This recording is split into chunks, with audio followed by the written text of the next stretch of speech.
L'actualité, c'est également la visite du ministre de l'économie et des finances à Moscou à la tête d'une forte délégation qui s'est rendue hier à l'exposition en transport de Russie, un événement qui représente les derniers développements et les dernières innovations dans le secteur. Envoyé spéciaux à Moscou, Yaya Konaté, Brahima Koulibaly.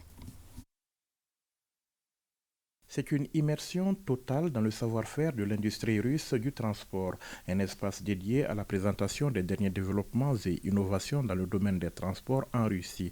Pas moins d'une centaine d'exposants, parmi lesquels des agences fédérales, des sociétés d'État et sociétés privées se donnent rendez-vous ici tous les ans pour présenter leurs réalisations à un public averti dans le but de favoriser un dialogue entre l'État et le monde des affaires. Une aubaine pour la délégation malienne conduite par le ministre de l'économie et des finances en quête de partenariat pour booster le secteur des transports au Mali. Nous avons eu une visite guidée qui nous a permis de rencontrer un certain nombre de sociétés et de discuter également des perspectives qui sont ainsi offertes au ministère des Transports du Mali dans le cadre de la réalisation de toutes les infrastructures que ce ministère envisage de mettre en œuvre. Il s'agit donc du projet de transport ferroviaire. Il s'agit également du projet de création de compagnies aériennes et du projet de création de TER, c'est-à-dire de trams urbains.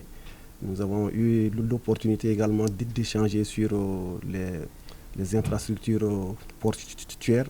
Par ailleurs, on a également discuté donc de l'acquisition de bateaux pour le Mali, étant donné que nous avons le fleuve Niger qui est navigable sur 1 millier de kilomètres, toutes choses qui pourront nous permettre non seulement d'accélérer le processus d'interconnexion entre le nord et le sud et toutes les régions qui sont traversées par le fleuve.